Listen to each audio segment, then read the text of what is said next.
আসসালামু আলাইকুম। Crime TV ৭২-এ আপনাদের সবাইকে স্বাগত। সাথে আছে আমি তাহমিম। মার্কিন সেনাবাহিনী ঘাঁটিতে ইরানের হামলা। ইরান সহ কুয়েতের একাধিক মার্কিন সেনাবাহিনী ঘাঁটিতে হামলা চালিয়েছে ইরান।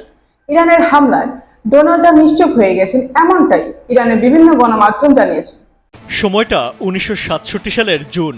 মাত্র ৬ দিনের যুদ্ধে ইসরায়েলের হাতে নাস্তানাবুদ হয় আরব দেশগুলো। সিরিয়া, মিশর, জর্ডানের মতো দেশকে শোচনীয়ভাবে পরাজিত করে তেল আবিব। সে থেকে শুধু মধ্যপ্রাচ্যে নয়, গোটা দুনিয়ায় বীর দর্পে দম্ভ করে চলে ইসরায়েল। কিন্তু ৫৮ বছর পর সেই জুন মাসেই চূর্ণ বিচীর্ণ হয়ে গেল ইসরায়েলের সেই অহংকার। আরব বিশ্বের সেই কলঙ্ক মুছতে এবার ইরান একা। ইরান ও ইসরায়েলের মধ্যে গেল ১২ দিনের যুদ্ধে দুই দেশের ব্যাপক ক্ষয়ক্ষতি হয়েছে। তবে এবারই প্রথম অনিরাপদ জীবন দেখেছে ইসরায়েলের নাগরিকরা। ইরানের মুহুর্মুহু ক্ষেপণাস্ত্র হামলায় প্রতিনিয়ত বাংকারে পালাতে বাধ্য হয়েছেন তারা। এমন বিভীষিকাময় জীবন আগে কখনো দেখেনি ইসরায়েল। নেতানিয়াহু ইরানের সঙ্গে যুদ্ধে জড়ানোর ফলে তাদের এই পরিস্থিতিতে পড়তে হয়েছে।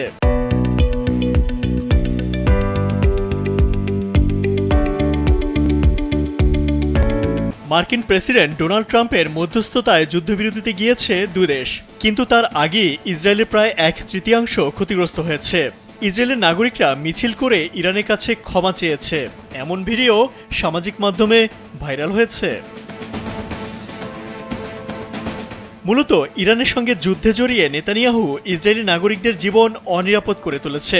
এজন্য যুদ্ধ পরবর্তী সময়ে নিজ দেশে কঠিন চ্যালেঞ্জে পড়তে যাচ্ছে নেতানিয়াহু। এমনকি তার নেতৃত্ব চ্যালেঞ্জ করা হতে পারে।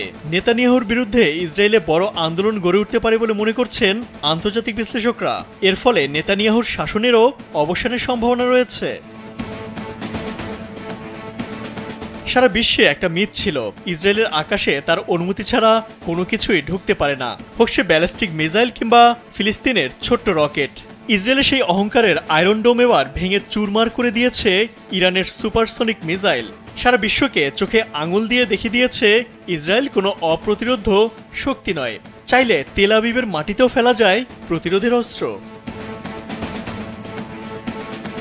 যে ইসরায়েল দুর্বল ফিলিস্তিনের শহরকে মাটির সাথে গুঁড়িয়ে দিয়েছে, অসহায় মানুষকে খোলা আকাশের নিচে থাকতে বাধ্য করেছে, ইরান সেই ইসরায়েলবাসীকেও খোলা আকাশের নিচে না হোক অন্তত গর্তে লুকাতে বাধ্য করেছে। দিনের পর দিন বাংকারে কিংবা ভবনের আন্ডারগ্রাউন্ডে থাকতে হয়েছে তাদের। যেখানে ইসরায়েল বাহিনীর ভয়ে ফিলিস্তিনবাসী তো বটেই, আশপাশে সব মুসলিম দেশও ভয়ে কাঁপত, সেই অজেয় বাহিনীর তকমা কেড়ে নিয়েছে খামেনির যোদ্ধারা। ইরানের ভয়ে পথে ঘাটে হার্ট অ্যাটাক করেছে অনেক ইসরায়েলি। এক মোসাদের নামে যেখানে সারা বিশ্বের বাঘে মহিষে এক ঘাটে পানি খায়, সেই গোয়েন্দা বাহিনীর সদর দপ্তরেই পড়েছে ইরানি মিসাইল। স্থলবন্দর, নদীবন্দর, এমনকি বিমানবন্দর, বিদ্যুৎ কেন্দ্র, গবেষণা কেন্দ্র সহ গুরুত্বপূর্ণ বহু স্থাপনা গুঁড়িয়ে দিয়েছে ইরান।